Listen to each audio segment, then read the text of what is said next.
The Outer Worlds plays just like a Fallout game. That's a pretty tepid description and an obvious comparison. It's easy to take one look at the game, which strongly echoes the mechanical form of Bethesda RPGs, and think you know what to expect. But The Outer Worlds doesn't just play like a Fallout game. It is, surprisingly, the best possible version of a Fallout game. A potent distillation of what made that series so beloved in the first place. Hundreds of thousands of colonists left adrift out here forever, just to keep from damaging the board's bottom line. Disgraceful. The Outer Worlds adopts the most compelling innovations of modern Fallout games, emphasizing immersive exploration and impactful, action-oriented combat in a game engine that actually makes those things feel good by contemporary standards. It shares Fallout's satirical but incredibly bleak look at the future, but is free of its tied tropes. Critically, The Outer Worlds exhibits the same depth of soul as the early Interplay and Black Isle Fallout games, with a genuinely complex, interconnected narrative web of relationships and events that feel like they can change in a seemingly infinite number of ways based on the character you want to be, the variety of choices you can make, and the actions you can take. But that's not the only element that makes The Outer Worlds an excellent space western adventure.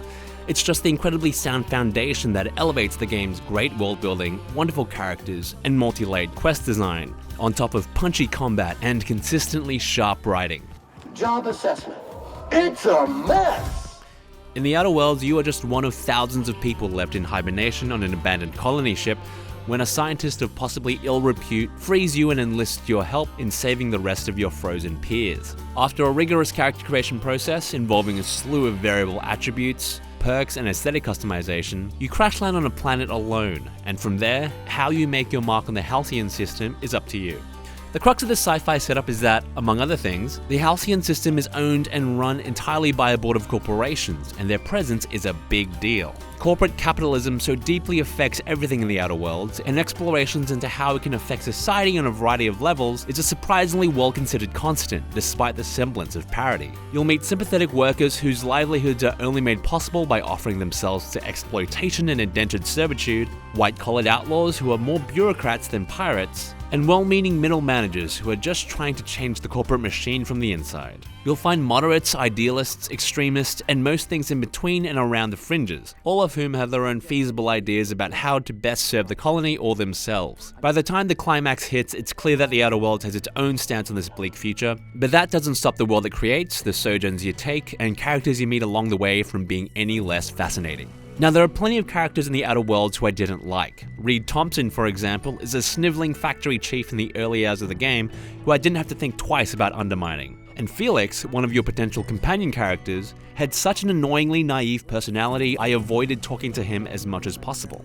Now, The Outer Worlds allows you to kill any character in the game bar one, and the world will reshape and move on without them. But there's something to be said for the game's depiction of its unappealing people, whose portrayal I admired despite my distaste. I never felt like I had to endure stretches of pointless or overly dramatic exchanges, both because of how focused and subtle the script seemed to be, as well as the variety of response options for my player character, which kept conversations flowing in largely natural ways. Numerous considerations of the world state let conversations take into account things you may or may not have already done throughout your campaign. And solid, consistent voice direction helps keep the tone firmly measured, meaning the hours you spend absorbing the world through its people are always engaging. But nowhere does the strength of the game's characters shine more strongly than in your companions, however.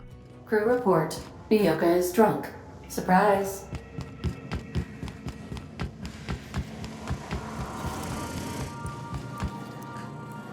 Human, you are in violation of Cleanliness Ordinance 8886.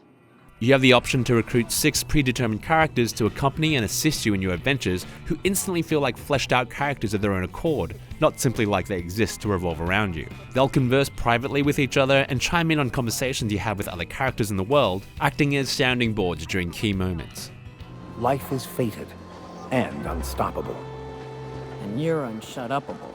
Companions have their own customizable skill trees, equipment loadouts, combat tactics, and special abilities you can command them to use, which, with their cinematic camera angles, inspired battle cries, and useful status effects, never become unsatisfying to initiate. The other major tool at your disposal in combat, provided your character's weapon skills are high enough to use it, is the tactical time dilation, a time-bending mechanic that slows the action to a crawl, allowing you to give yourself some breathing room in order to analyze enemies and take time to execute precision attacks. Now, despite having strong RPG foundations, foundations, the combat in the Outer Worlds is very much focused on first-person action, incorporating things like parries, blocks, and dodges on top of an array of melee weapons and firearms. There's a hectic and fast-paced fluidity to combat that feels very good, however. That's aided by some enthusiastic sound design, which does most of the heavy lifting in giving all weapons some satisfying feedback. A range of science weapons brings some creative diversity into your arsenal, and features guns that have unique, entertaining properties like shrinking enemies or turning them against each other.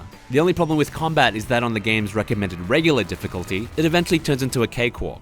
This is satisfying in its own way, of course, but it also meant that I didn't feel pushed to explore the game's slew of combat-adjacent mechanics nearly as deeply as I would have hoped. Things like elemental damage and weapon modding and consumables. Jumping into the supernova difficulty level in a subsequent playthrough changes all that, however. Combat danger increases, your ability to save your game is restricted, and survival mechanics like hunger and thirst are introduced, making all of the game's mechanical considerations feel far more vital. The game is more challenging and interesting because of it, but its demanding nature definitely makes it more of a second-run option.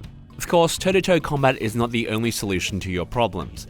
The Outer Worlds allows for a variety of avenues for alternative and passive solutions. Stealth, hacking, and speech-related options are available throughout the game, provided you pass the skill checks.